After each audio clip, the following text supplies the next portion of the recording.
wa ya'taqidu ahlus sunnati wal jama'ati anna Allah 'azza wa jalla yatakallamu wa yaqulu wa yatahaddatsu wa yunadi. Akidah Ahlussunnah menyebutkan Allah Ta'ala adalah berbicara, Allah Ta'ala yunadi, memanggil, wa anna kalamahu bisawfin wa harfin, dan ucapan Allah itu bisautin, dengan suara dan dengan huruf.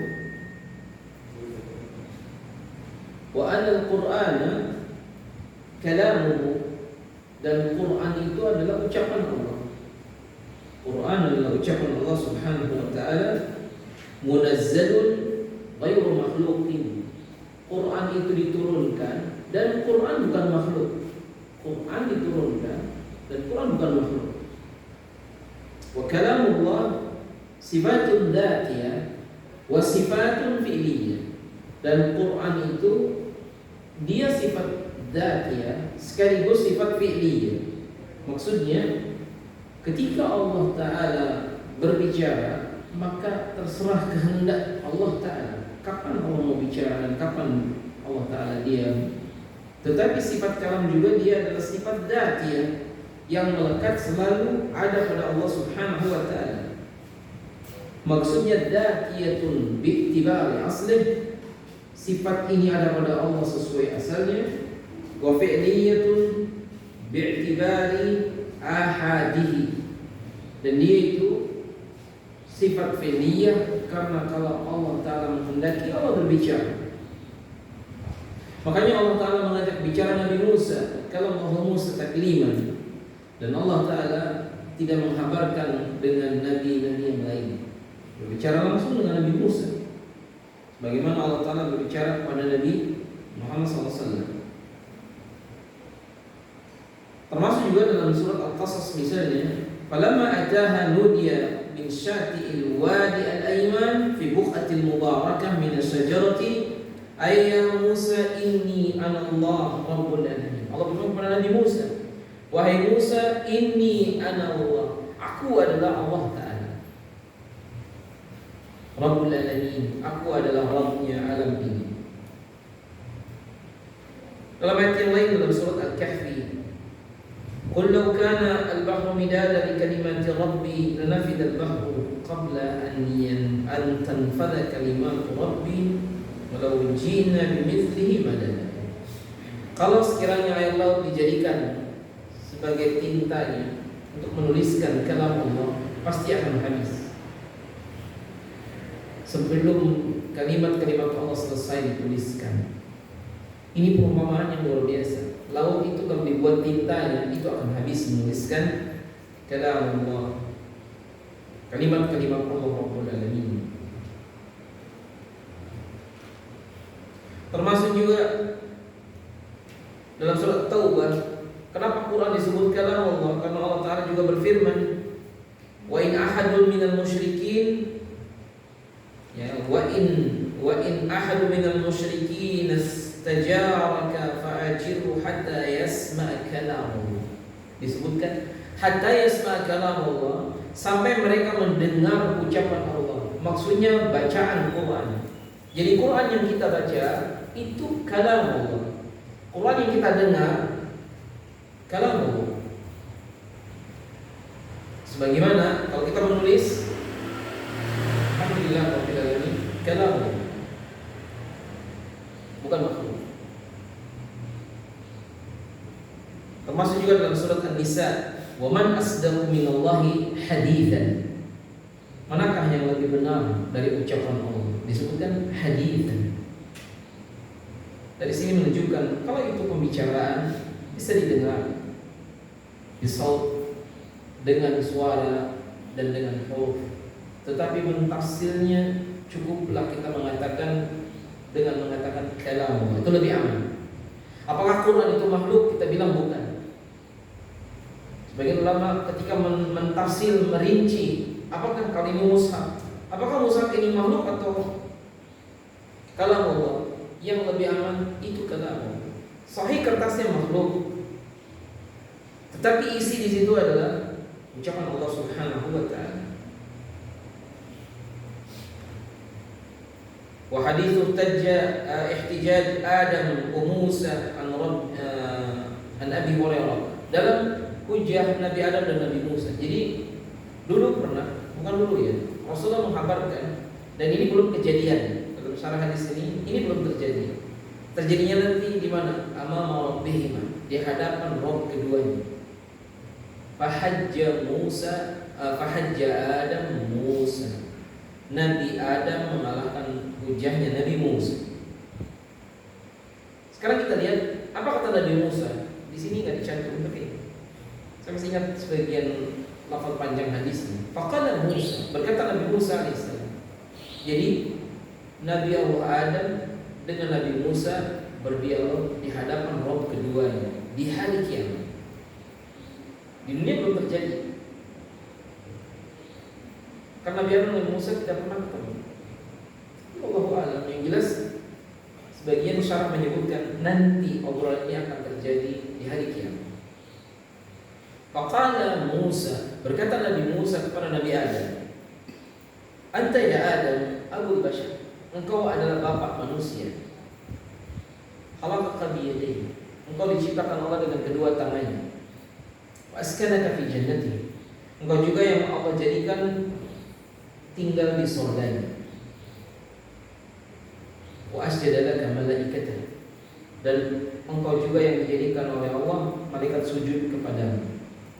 Lalu kata Nabi Musa, "Wa bisababi khataya uhbitan nas." Gara-gara kesalahan engkau, manusia diturunkan ke muka bumi. Nabi Musa tidak sedang mencela ayah Nabi Adam, tapi dia menyampaikan apa yang terjadi. Sekarang gantian Nabi Adam, dinukil di sini. Faqala lahu Adam, berkata Nabi Adam, "Anta ya Musa, alladhi istafaka Allah bikalami." Itu kata Nabi Adam. Engkau wahai Musa yang Allah telah pilih dengan kalamnya. Karena Allah mengajak bicara Nabi Musa langsung di dunia. Dan bicara langsung, didengar oleh Nabi Musa. Ini jelas hadisnya bikalami, ucapan Allah. Nah, kemudian disebutkan juga lanjutan hadisnya supaya tidak terpotong. Setelah Nabi Adam mengatakan, "Anta ya Musa alladhi istafaka Allah bi kalami." Kemudian wa qarrabaka najiyan, dan Nabi Musa selalu didekatkan dengan keselamatan. Waktu mau disergap oleh Firaun, Nabi Musa diselamatkan dengan lautnya menjadi jalan dan dikejar, intinya diberi keselamatan. Apa kata Nabi Adam? Kata Nabi Adam, "Ya Musa," katanya, "Kam sana khalaqallahu Taurat qabla an ukhlaq." Berapa tahun Allah ciptakan Taurat sebelum saya diciptakan? Faqala Musa arba'ina sana. Allah ciptakan Taurat 40 tahun sebelum diciptakan Adam. Faqala Adam, "Hal wajadta fi Taurat?" Apakah engkau dapatkan dalam Taurat satu ayat, "Fa'asa Adam rabbahu faghwa." Apakah ada ayat kayak gini? Dan Nabi Adam bermaksiat kepada Rabbnya. Kata Nabi Musa, ada ayat. Itu ya, terdapat ayat dalam Taurat. Taurat diciptakan 40 tahun sebelum Adam diciptakan. Apakah ada ketetapan di situ ayat bahwa Adam akan bermaksiat? Kata Nabi Musa, ada. Faqala lahu Adam, berkata Nabi Adam, "Afatalumuni anta bima qadarallahu li?" Apakah engkau mencela saya wahai Musa dengan apa yang Allah takdirkan untuk saya?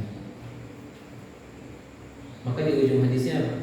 Fahajja Adam Musa. Nabi Adam mengalahkan hujahnya Nabi Musa. Itu Anda bisa baca dalam beberapa kitab akidah tentang hadis ini, panjang hadis, terutama dalam bab takdir. Dari sini menyebutkan para ulama Hadis ini Nabi Musa tidak sedang menyalahkan ayahnya, seperti keyakinan orang Nasrani yang menyalahkan Nabi Adam. Gara-gara Nabi Adam kita ada di bumi, lalu tetesan darah Yesus untuk menebus dosa seluruh manusia.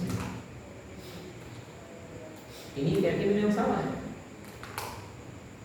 Yang benar, Nabi Adam salah, tapi kesalahannya sudah diampuni Allah. Dan kesalahan Nabi Adam artinya salah tidak salah, karena Allah Ta'ala menginginkan kita ini bukan di surga tinggalnya, sementara di bumi. Coba lihat ayat sebelumnya. Inni ja'ilun fil jannah atau fil ardi. Apa kata Allah di ayat 30 Al-Baqarah? Inni ja'ilun fil ardi khalifah. Aku ingin atau akan menjadikan manusia di muka bumi. Lalu kemudian ataj'alu fiha ma yufsidu fiha wa yasfiku dima. Intinya sekalian, Nabi Adam itu orang yang bersalah, tetapi beliau taba alaih, sudah diampuni Allah Ta'ala. Jadi oleh karena itu, orang yang sudah diampuni kesalahannya seperti tidak punya salah. Jadi nggak ada dosa turunan. Dan kenapa Nabi Adam berhujah dengan Nabi Musa dan Nabi Adam mengalahkan? Kata Nabi Adam, apakah dalam Taurat ada ayat bahwa Adam akan bermaksiat? Kata Nabi Musa ada. Sekarang berapa tahun Taurat disediakan sebelum Adam? 40 tahun. Kata Nabi Adam, perlu mencela saya dengan urusan yang sudah Allah tetapkan untuk saya. Ini Nabi Adam berhujah dengan musibah, bukan berhujah dengan ma'aib, dengan maksiat. Kita boleh berhujah dengan musibah, tapi tidak boleh berhujah dengan maksiat. Maksudnya dengan takdir. Contoh misalnya ini, untuk melihat saya sekarang, saya isi pengajian malam ini. Misalnya, 10 tahun yang lalu, antum melihat saya mabuk di perempatan jalan depan.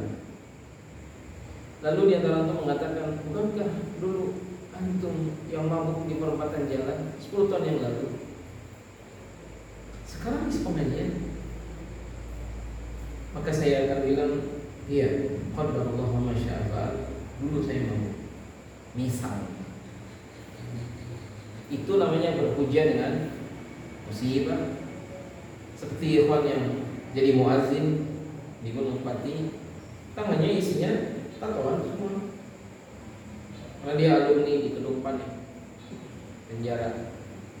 Dulunya masa lalunya buruk. Jadi muazzin.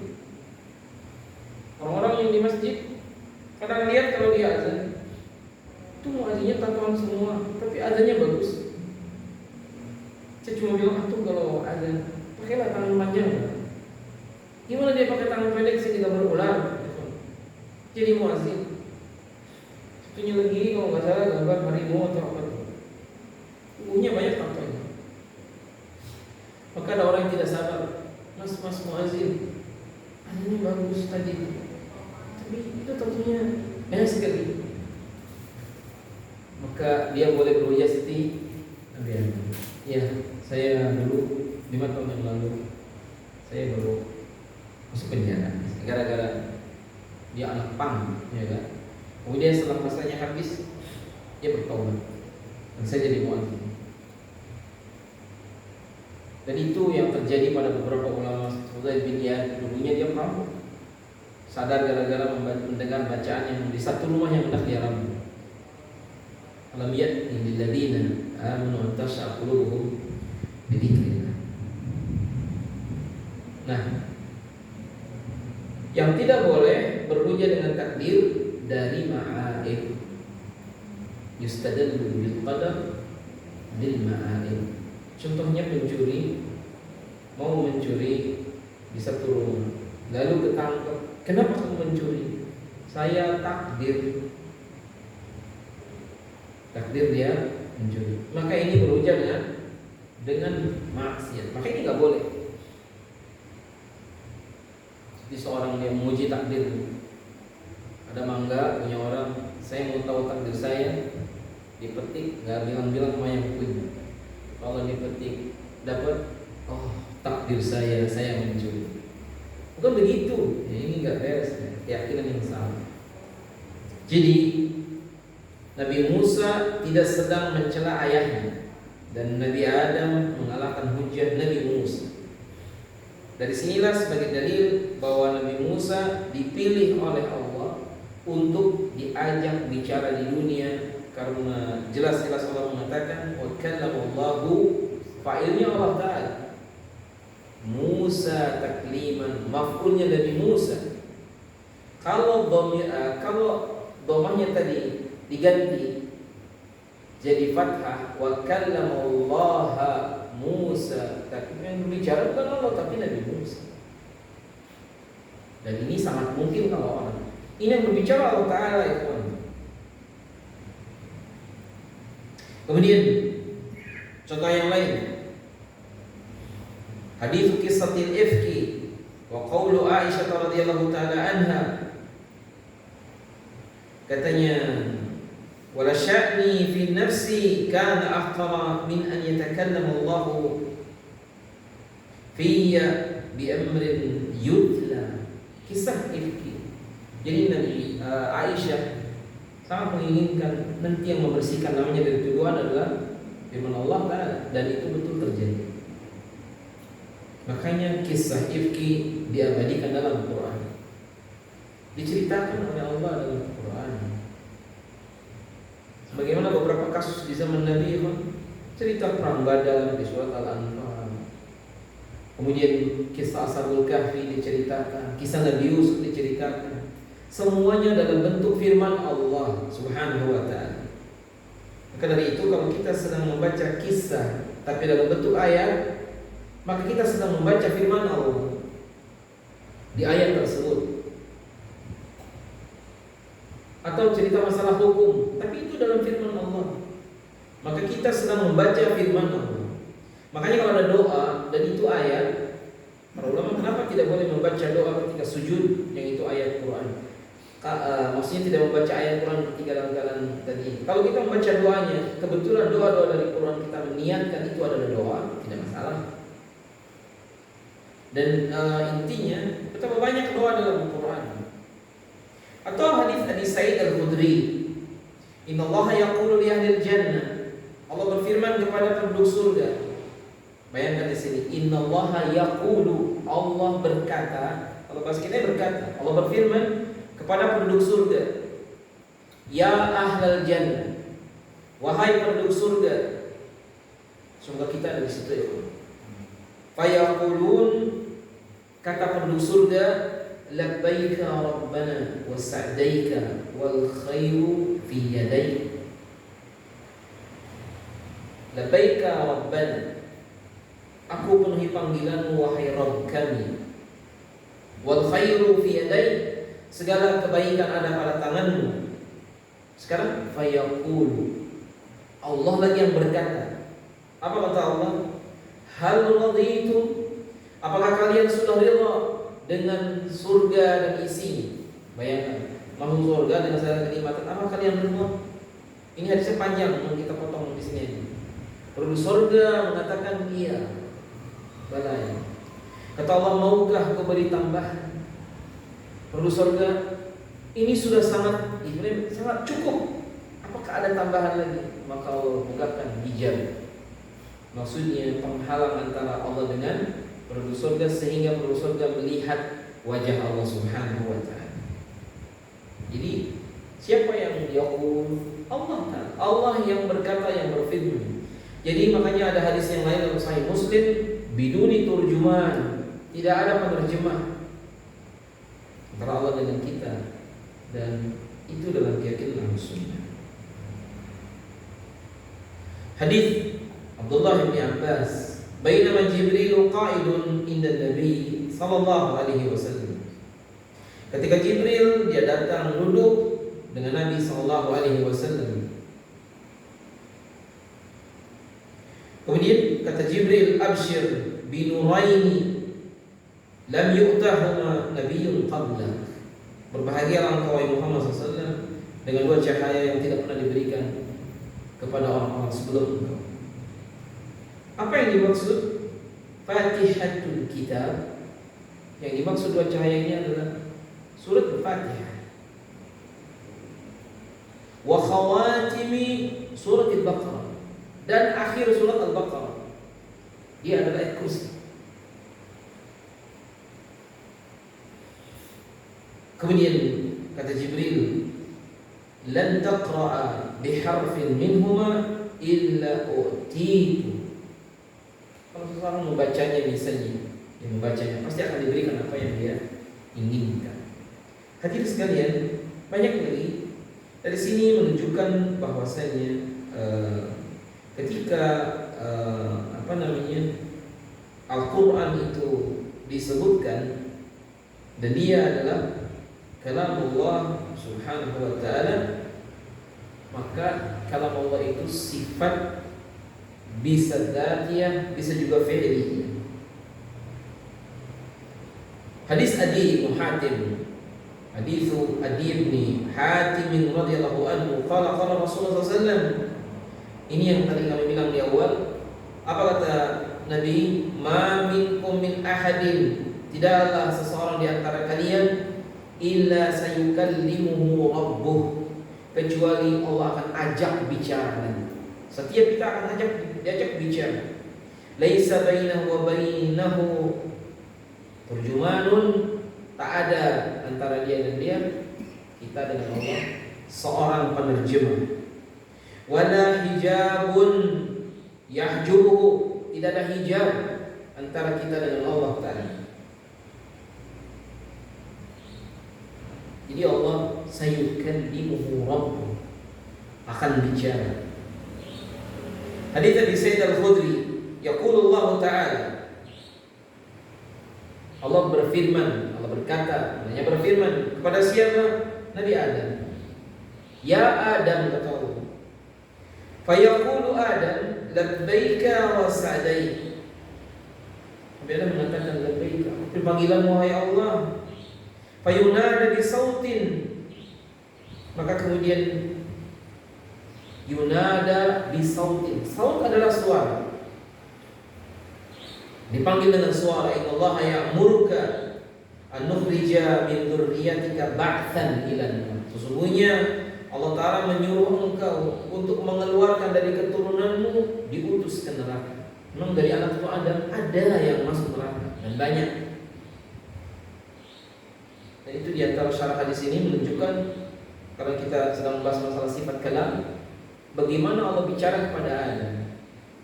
Di hadis arba'in juga banyak, kan beberapa hadis, apalagi hadis al-Qudsi. Jadi kalau ada yaqulullah atau yaqulu rabbuna, itu maknanya Allah Ta'ala berfirman. Kata Ibnul Qasim, ara man qala inna Allah lam yatakallam Musa man yustataba. Ini contoh ulama salaf mengatakan. Kata Ibnul Qasim, bukan Muqayyim, Ibnul Qasim, barang siapa yang mengatakan bahwa Allah tidak bicara dengan Nabi Musa, tidak berkalam tadi, berbicara, an yustataba, orang ini disuruh bertaubat. Fa in taba, kalau dia bertaubat, alhamdulillah. Wa illa, kalau tidak mau taubat, nah ini dia. Sampai disebutkan oleh beliau, kutil, dia dibunuh. Tustataba wa illa sujin, diminta taubat atau dipenjara. Itu sebagiannya. Sama kayak penjelasan bagaimana kalau ada orang ngaku jadi nabi, terus tetap diminta taubat, wa illa sujin, kalau enggak dipenjara. Itu fatwa yang ada di ini, begitu kalimat. Di negeri kita mau ngaku jadi nabi tidak ada, diminta taubat sudah, mungkin sudah nasihatnya, tapi kayaknya enggak. Ada yang masuk penjara juga ya kan. Cuma sekarang aku jadi Imam Mahdi, seperti dia Minuddin, aku jadi Imam Mahdi. Kita pernah tanyakan itu, jawabannya si Hasan waktu itu, apakah dia gila atau enggak? Maksudnya kalau orang yang gila, biarin aja orang gila. Karena orang gila tidak ada hukum. Ada orang bilang aku jadi presiden di kampung ini, boleh nggak? Ya, ada yang bilang boleh saja.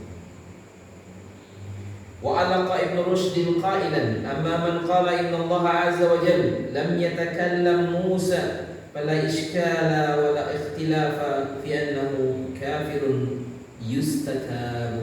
Ini lebih lagi.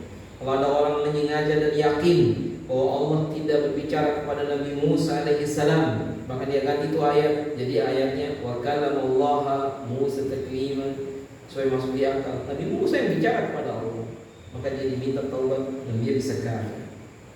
Karena Allah Ta'ala berfirman jelas fa'ilnya Allah wa kallamallahu Musa takliman. Kata Ahmad bin Hanbal, innallaha lam yazal mutakalliman idza syaa. Allah Ta'ala senantiasa berbicara kalau dia menginginkan. Wala naqulu innahu kana wala yatakallamu hatta khalaqal kalam. Jadi jangan juga seorang mengatakan jadi ucapannya itu adalah diciptakan. Artinya Quran yang itu kalam Allah, dia itu makhluk. Sifat itu bukan makhluk. Sifat itu bagian dari apa yang disifati. Sekarang ini di negeri kita, di Indonesia itu orang jadi contoh sederhana lah. Ini tisu kan, saya lempar. Ini makhluk bukan? Perbuatan melempar tisu ini makhluk bukan? Kita susah menyebutkannya. Kenapa? Karena kita terbayang di kepala kita makhluk itu barang-barang ini. Ini makhluk, ini makhluk. Saya makhluk, antum makhluk. Tembok makhluk, benda mati. Tapi perbuatan kita dianggap bukan makhluk. Padahal kata Imam Bukhari, khalqu af'al ibad, bab makhluknya perbuatan kita. Maksudnya makhluk adalah ditakdirkan, diciptakan, diadakan oleh Allah. Jadi sebelum saya lempar ini tisu, sudah tertulis di lauh mahfuz, malam ini saya melempar ini tisu. Sudah kering pada Allah menulis. Dan kejadiannya sekarang. Tisu yang mana? Yang ini. Serinya yang mana? Yang ini. Lalu saya letakkan. Dan itu ditakdirkan. Dan kita baru tahu setelah kejadian. Dan saya tidak mengatakan saya dipaksa Allah untuk melempar tisu ini. Karena kita punya kehendak. Tapi kehendak saya dikehendaki Allah. Sebelum saya punya kehendak, Allah menghendaki. Dan begitulah seterusnya. Kalau ada yang bilang saya kok malah pusing, ya mungkin karena terlalu banyak syubhat di kepala kita. Jadi akhirnya kadang-kadang tidak mudah memahaminya. Ada orang belajar rajin tidak lulus, simpulan yang lain tidak belajar malah lulus. Jadi kesimpulannya gimana? Belajar apa enggak? Ada kawan saya dia tanya, saya udah melamar wanita 9 kali dia tolak terus. Udah saya gak usah nyari-nyari lagi. Iya, ya, akhirnya menikahnya sama yang di belakang rumahnya. Dan jodohnya di situ. Tapi kesimpulannya bukan, nggak usah ada usaha. Kesimpulannya tetap dia berusaha dan berdoa. Ketika gagal bersabar, ketika berhasil sandarkan kepada Allah Rabbul Alamin. Kata Hanbal Ibnu Ishaq, qultu li abi, ya abi Abdillah, yukallimu abdahu yaumal qiyamah.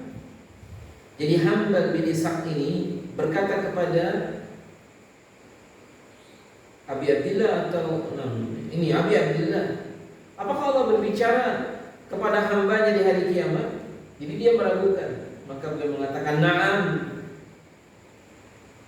Lalu apa? Faman yaqdi baina al-khalqi illa Allah, yukallimu Allahu 'abdahu wa yas'alu Allahu mutakallim. Apa yang menghalangi? Dan siapa yang bisa menolak kalau Allah mengajak bicara hambanya? Itu haknya Allah. Allah berbicara. Sampai di hadis diarbainkan, ya ibadi, ya kan gitu. Dipanggil, wahai hamba. Menunjukkan bahwasanya Allah Ta'ala memanggil hambanya Bahkan aslinya kalau kita salat munajat, Allah menjawab, "Idza qala abdi alhamdulillah hamadani abdi." Jadi kita kayak dialog. Walam yazalillahu ya'muru bima syaa wa yahkum.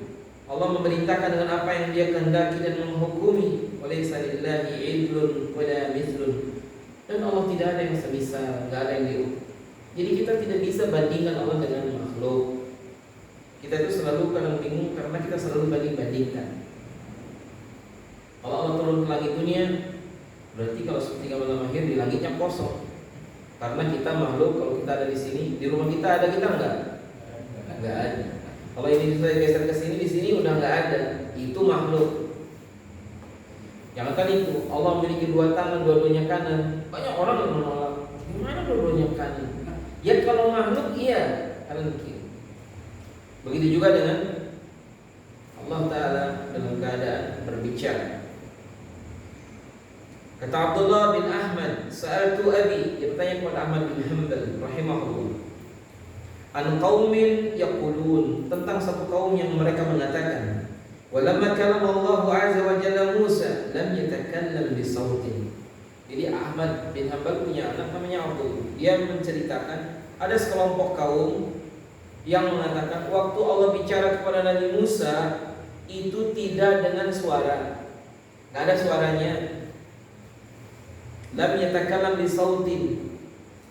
Faqala abi bala inna rabbaka azza wa jalla takallama bi sautin hadhihi al-ahadithu narwiha kama jaa.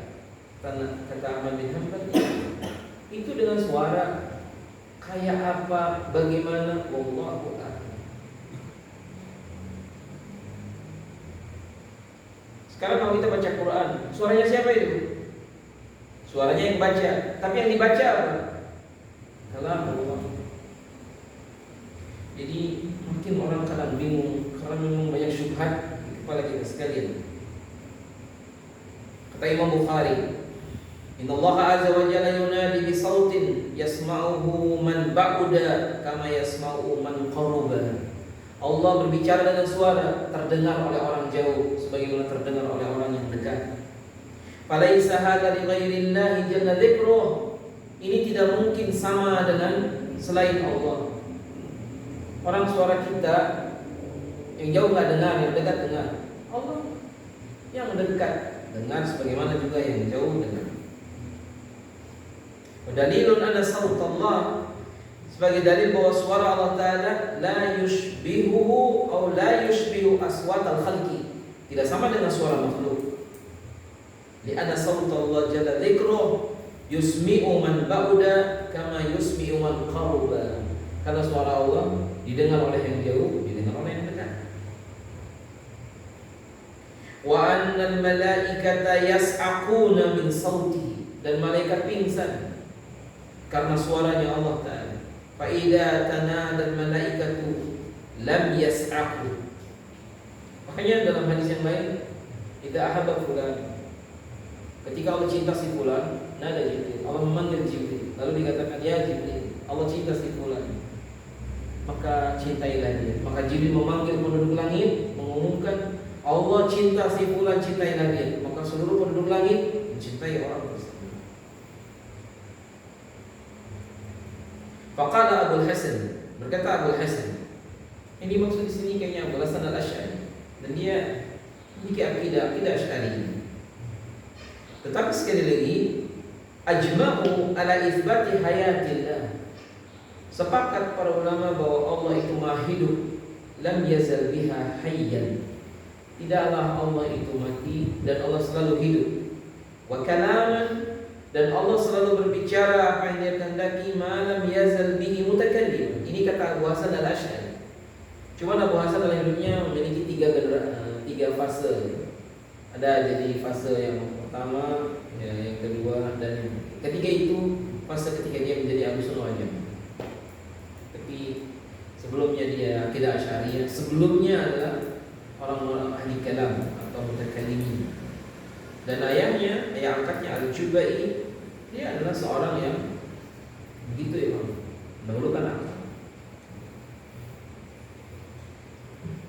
Intinya pembicaraan kita ini sama kepada satu masalah, yakni sifat kalam dia adalah sifat yang termasuk fi'liyah, sebagaimana juga dia adalah sifat dzatiyah.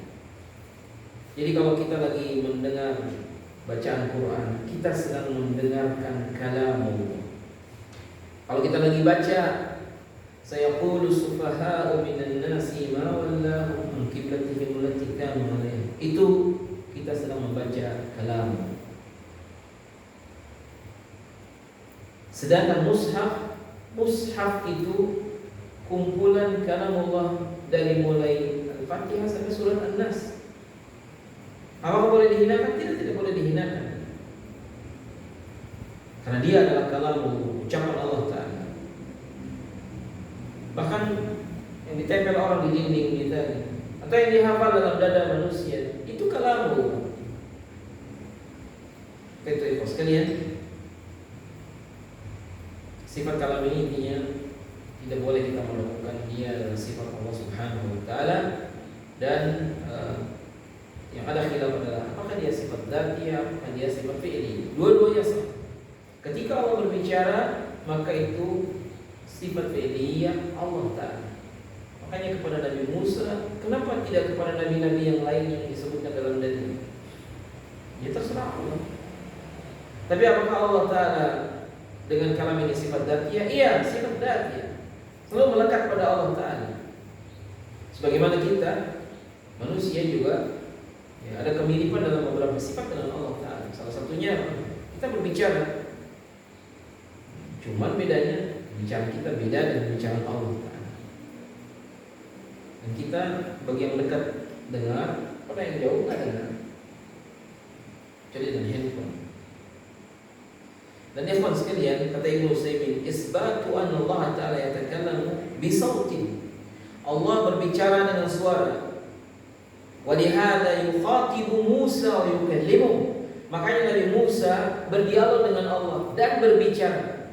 Dan Nabi Musa mendengar ucapan Allah. Makanya kalau menurut saya masih kurang yakin, nanti tanya sama Nabi Musa, apakah dulu dengan Nabi Musa mendengar ucapan Allah. Yukhatibun Nabiyya sallallahu alaihi wasallam. Allah juga mengajak bicara Nabi Muhammad SAW. Wa yukallimuhu, dan Allah Ta'ala berbicara kepada Nabi Muhammad SAW Lailatul Mi'raj, ketika malam Mi'raj. Wahum yasma'un, mereka Nabi Musa dan Nabi Muhammad SAW mendengar sautah, suaranya. Wa yarudduna alaih, dan juga dia namanya dialog. Makanya kata Nabi Musa ketika Nabi SAW dapat 50 waktu, utlub minallah rukhsah, mintalah kepada Allah rukhsah.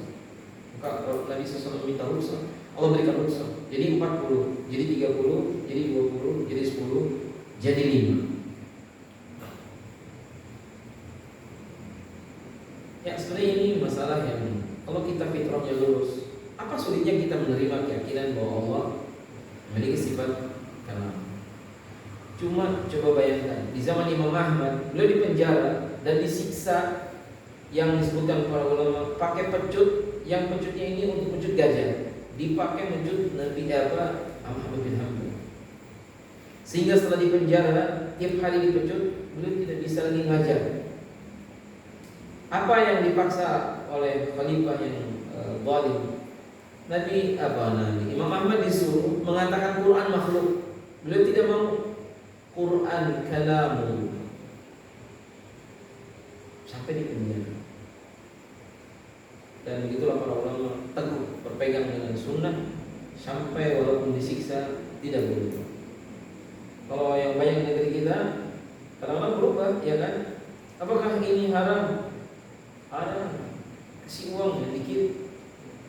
Haram atau halal? Haram. Itu mulai halal. Lama-lama jadi halal. Bukan disiksa, enggak, dikasih mana nomor rekeningnya, jadi berubah. Walaupun saya yakin masih banyak orang-orang yang masih lurus-lurus, tapi itulah ujian. Jangankan itu ya, diajak pindah agama itu banyak banget. Jangan pindah agama. Sholat subuh, besok jangan sholat subuh ya, nanti kita kasih uang 1 juta. Gak usah 1 juta, 100 ribu aja mau tidak sholat subuh. Gimana akidah kita ini ya? Aduh, Masya Allah. Mudah-mudahan Allah selamatkan. Baik ya kawan sekalian, itu saja yang bisa disampaikan tentang sifat kalam dan bahasan di dalam motor itu ya begini-begini. Tapi nanti belakang-belakangnya masalah yang lain. Di awal-awal saja tentang akidah Ahlussunnah dalam bab masalah keyakinan sifat asma nama Allah dan sifat. Allah Ta'ala a'lam bishawab. Sallallahu alaihi